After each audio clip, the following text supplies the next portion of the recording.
Welcome to our ministry. My name is Nadia Oliverio.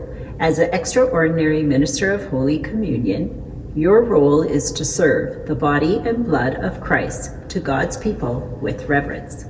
Sharing the Eucharist is the main reason we come together. It is the defining moment of the Mass where we profess our belief and faith.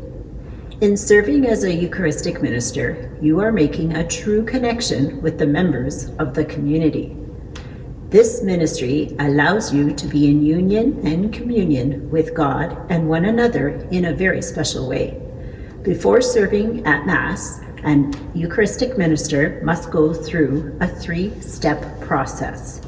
Your name is submitted to the diocese and approval from the bishop is needed. Next, a training session needs to be completed. And lastly, you will be commissioned by the presider. Once all 3 steps are complete, you are free to serve.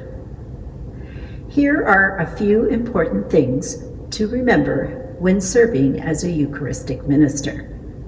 Number 1, arrive at church 40 minutes prior to Mass. Let the sacristan know that you are serving, sign in for Mass in the black binder, and say the service prayer quietly in the sacristy. Number 2, you may sit at the end of the reserved pew at the front of the church. Number 3, there are currently 4 positions to serve as a Eucharistic minister. Please check the schedule to see what position you are serving. Position number 1 serves in the center aisle next to the presider. Position number 2 and 3 serve in the front of the first pews.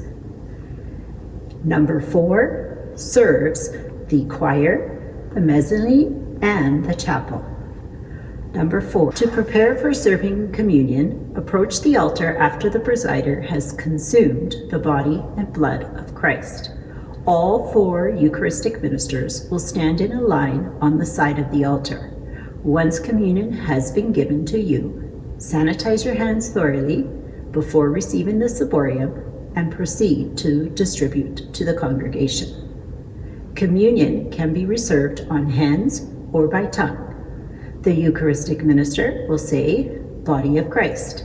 If a person is not receiving communion, a blessing can be given by bowing and saying, "May the grace of the Lord be with you." When communion is done, return to the altar and give the ciborium back to the presider.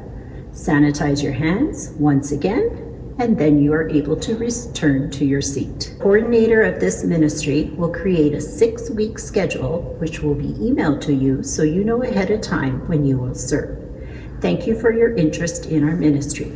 We hope you will be able to serve God by becoming an extraordinary minister of Holy Communion. Thank you and God bless.